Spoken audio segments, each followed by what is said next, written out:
और वो 5 स्थान जहाँ पर बैठकर, जहाँ पर आप भगवान शंकर की आराधना कर रहे हो, अर्चना कर रहे हो, पूजन कर रहे हो, निवेदन कर रहे हो, चाकरी कर रहे हो, साधना कर रहे हो, 5 स्थान बताए।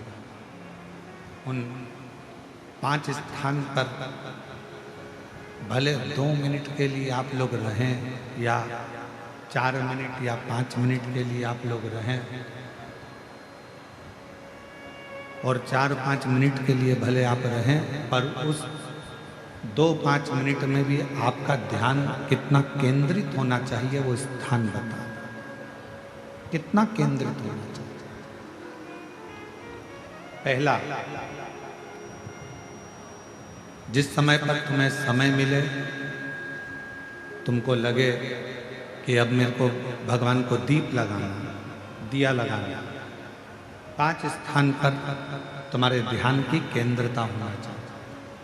पहले नंबर पर दीप लगाते समय, जिस समय पर भगवान को आप लोग दीपक लगाते हैं, दिया लगाते हैं, किसी से चर्चा मत करो, फालतू की कोई बात नहीं होना चाहिए।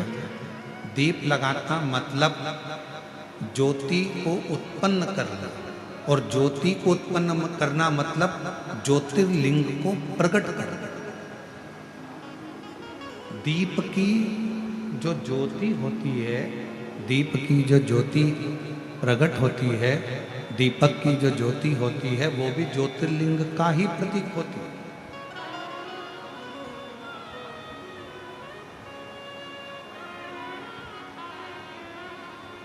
दीपक की जो ज्योति है वो ज्योतिर्लिंग का ही प्रतीक है,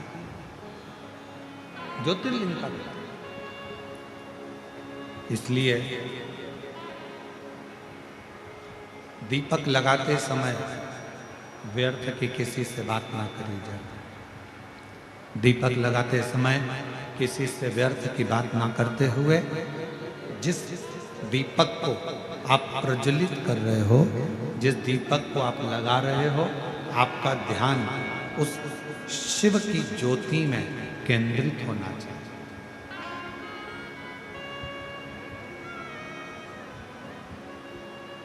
भगवान शंकर की ज्योति में आपका ध्यान केंद्रित है।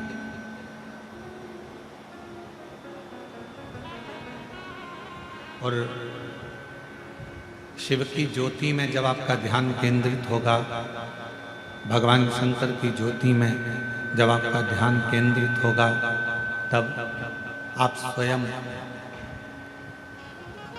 भगवान शिव का साक्षीकरण 2 क्षण में कर लो। तो दीप जलाते समय चाहे मंदिर में दीपक लगाओ, चाहे घर के अंदर मंदिर में दीपक लगाओ, चाहे बेलपत्र के वृक्ष के नीचे दीपक लगाओ, चाहे आंवले के वृक्ष के नीचे दीपक लगाओ, चाहे आप घर के दरवाजे पर दीपक लगाओ। दीपक लगाते समय तुम्हारा ध्यान केंद्रित दीप में जो ज्योति है, ज्योति में जो शिवलिंग है, ज्योतिर्लिंग है, उस ज्योति का दर्शन करते समय अपने ध्यान को केंद्रित करो। दूसरा, भगवान शंकर को, सूर्य नारायण भगवान को, तुलसा महारानी को, बेलपत्र को, आंवले के वृक्ष को, पीपल के वृक्ष को, बट वृक्ष को, शमी वृक्ष को जब आप जल चढ़ाएं, तो जल चढ़ाते समय भी व्यर्थ की बातें ना करते हुए, जल चढ़ाते समय जल की जो धार है, उस धार पर अपना ध्यान केंद्रित होना चाहिए। उस धार पर आपका जल की जो धार हो, उस धार पर आपका ध्यान केंद्रित हो। दीपक की ज्योति पर आपका ध्यान केंद्रित हो, जल की धार पर आपका ध्यान केंद्रित हो। तीसरे नंबर पर कहा गया, तीसरा स्थान जो कहा गया, जब भगवान शंकर के मंदिर में, देवता के मंदिर में, देवालय में, शिवालय में जब आप भगवान को प्रणाम करने के लिए, नमन करने के लिए नीचे झुके हो, उस समय पर आपका ध्यान भगवान के चरणारविंद में केंद्रित होना चाहिए। ये तीसरे नंबर का स्थान है। ज्योति, जलधार, चरणारविंद को नमन करना तीसरा। और चौथा स्थान बताया, नंदी के पास जब आप बैठो,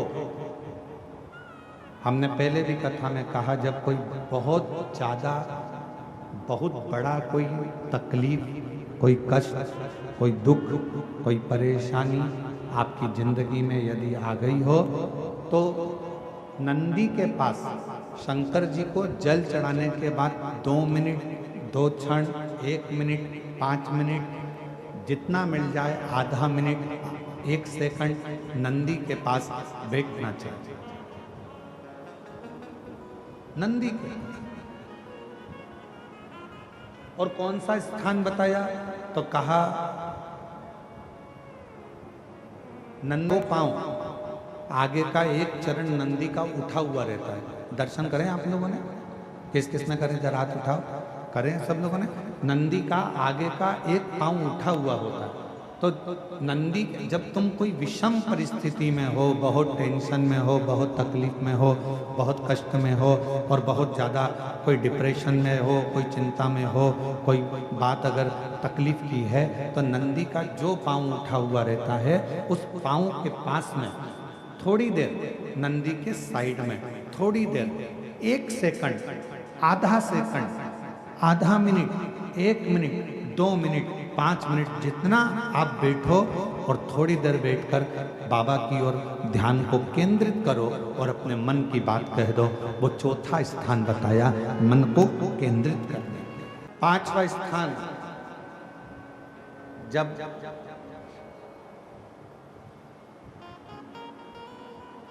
सही मार्ग नहीं मिल रहा हो, कोई सही रास्ता नहीं प्राप्त हो रहा हो, सही मार्ग नहीं मिल रहा हो, तो 5वां स्थान, यदि मेरे महादेव के शिवलिंग के ऊपर जलाधारी लगी हो, तो मंदिर में गए, शिवालय में गए, और भगवान शंकर के शिवलिंग के ऊपर यदि जलाधारी लगी हो, तो जब आप भगवान शंकर के मंदिर से बाहर निकल रहे हो, तो बाहर निकलते समय अगर आपको दरवाजे पर खड़े होकर जलाधारी का यदि दर्शन हो जाए, तो 2 क्षण के लिए उसका दर्शन भी केंद्रित कर सकते हो।